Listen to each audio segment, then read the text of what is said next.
நீங்க ஒரு பிசினஸ் வச்சிருக்கீங்க, ஃபர்ஸ்ட் டைம் கமர்ஷியல் வண்டி எடுக்க போறீங்க அப்படின்னா இந்த 5 முக்கியமான விஷயம் நீங்க தெரிஞ்சிருக்க வேண்டியது. அது போறதுக்கு முன்னாடி மறக்காம ஃபாலோ பண்ணிக்கோங்க. இது டே 10 of technical content.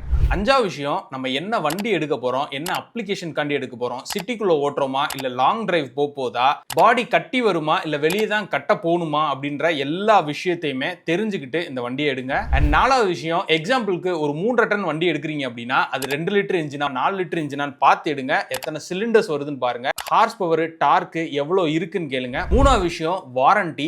இன்ஜினுக்கு, gear பாக்ஸ்க்கு, drive ட்ரெயினுக்கு இது எல்லாத்துக்குமே வாரண்டி எத்தனை வருஷம் இருக்குன்னு சொல்லிட்டு கேளுங்க. உங்களால முடிஞ்சுன்னா எக்ஸ்டெண்டட் வாரண்டியும் போட்டுக்கோங்க. 2வது மெயின்டெனன்ஸ். நிறைய பேர் டாட் டைம் வச்சு வண்டி ஓட்டுவீங்க. அதனால நீங்க போற ரூட்ல சர்வீஸ் நெட்வொர்க் செக் பண்ணுங்க. பார்ட்ஸ் ஒரிஜினலான்னு பார்த்து அதை மாத்துங்க. முடிஞ்சா அதோட பிரைஸை தெரிஞ்சு வச்சுக்கோங்க. ஏன்னா நிறைய ஸ்கேம்ஸ் இங்க நடக்குது. அண்ட் இவ்வளவு நம்ம பண்றதுக்கு முக்கியமான காரணம் ப்ராஃபிட். அதனால ஃபர்ஸ்ட் விஷயம், நீங்க ROI பத்தி தெரிஞ்சுக்கோங்க.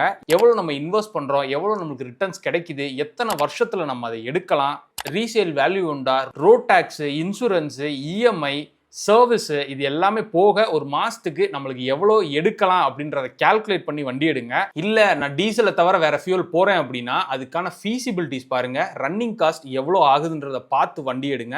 ஸோ அந்த ப்ராஃபிட் காண்டி தான் நம்ம உழைக்கிறோம். ஸோ இதுதான் ஒரு ட்ரக் எடுக்கிறதுக்கான பேசிக்கான நீட்ஸ்.